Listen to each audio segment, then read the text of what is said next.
प्राचीन भारत में उच्च शिक्षा का सर्वाधिक महत्वपूर्ण और विख्यात केंद्र नालंदा बिहार में पटना के दक्षिण पूर्व में बड़गांव नामक ग्राम के निकट स्थित है।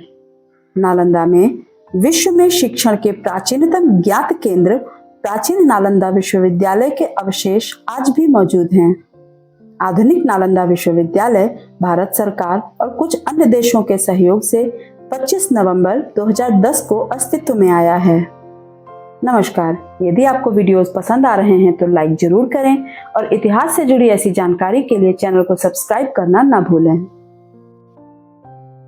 प्रारंभ में बौद्ध शिक्षा, दर्शन शास्त्र, रसायन शास्त्र, शरीर रचना, विज्ञान और गणित के एक केंद्र बिंदु के रूप में स्थापित किए गए इस आवासीय अंतर्राष्ट्रीय शिक्षण संस्थान ने विश्व भर के छात्रों को आकर्षित किया था। माना जाता है कि यह एक मूल रूप से बौद्ध विहार था, जिसका विकास एक महान विश्वविद्यालय के रूप में हुआ। 5वीं शताब्दी ईस्वी में गुप्त शासक कुमारगुप्त प्रथम ने नालंदा महाविहार की स्थापना की। अपने उद्भव के बाद 5वीं शताब्दी ईस्वी से लगभग 12वीं शताब्दी ईस्वी तक निर्बाध रूप से यह शिक्षा का महान केंद्र रहा। यहाँ शिक्षक और विद्यार्थियों का अनुपात 1:10 था।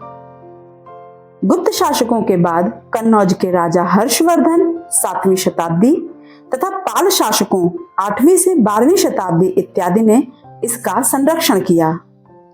प्राचीन नालंदा विश्वविद्यालय का यश इतना बढ़ा कि भारत के विभिन्न प्रदेशों के ही नहीं अपितु मध्य एवं पूर्वी एशिया के विभिन्न भागों जैसे चीन, कोरिया, तिब्बत, मंगोलिया इत्यादि देशों के विद्यार्थी भी यहाँ शिक्षा ग्रहण करने हेतु आते थे।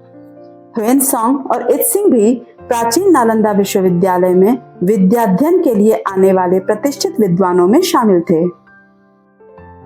अभिलेखों के अनुसार नालंदा विश्वविद्यालय को आक्रमणकारियों द्वारा 3 बार नष्ट किया गया। पहली बार स्कंदगुप्त के शासनकाल 455 से 67 ईस्वी में हुणों द्वारा तथा दूसरा विनाश 7वीं शताब्दी की शुरुआत में गौदास द्वारा। इन दोनों विनाश के बाद विश्वविद्यालय को पुनर्निर्मित किया गया था, परंतु तीसरा विनाश 1193 में तुर्क सेनापति इख्तियारुद्दीन मोहम्मद बिन बख्तियार खिलजी द्वारा किया गया, जिसने इस प्राचीन विश्वविद्यालय को पूर्णतया नष्ट कर दिया। धार्मिक ग्रंथ जला दिए गए और प्राचीन नालंदा विश्वविद्यालय ने अपना अस्तित्व खो दिया।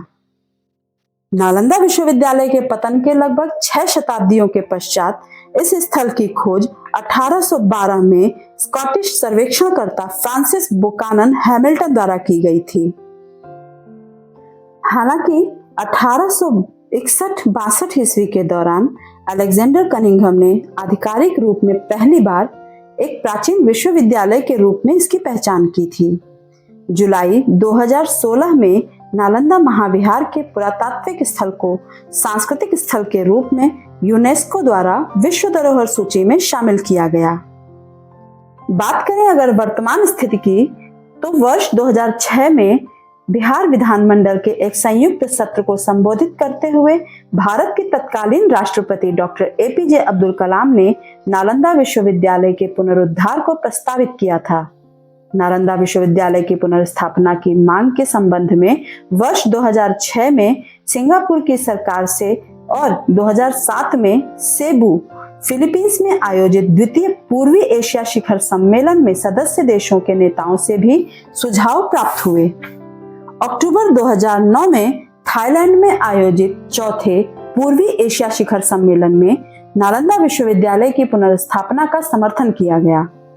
केंद्रीय विदेश मंत्रालय ने प्रोफेसर अमर्त्य सेन की अध्यक्षता में नालंदा परामर्शदाता समूह का गठन किया था।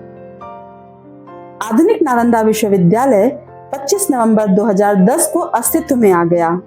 बिहार सरकार ने नए नालंदा विश्वविद्यालय के स्थायी परिसर के लिए राजगीर में 455 एकड़ भूमि प्रदान की थी। आधुनिक विश्वविद्यालय का स्थायी परिसर प्राचीन नालंदा विश्वविद्यालय के अवशेषों के निकट ही राजगीर में निर्मित किया गया है। बताते चलें कि इस विश्वविद्यालय की परिकल्पना भारत और पूर्वी एशिया शिखर सम्मेलन के सदस्य देशों के बीच एक संयुक्त सहयोग के रूप में की गई है। परिसर के उद्घाटन समारोह में 17 देशों के मिशन प्रमुखों सहित कई प्रतिष्ठित अतिथि शामिल हुए। यह परिसर एक नेट जीरो हरित परिसर है।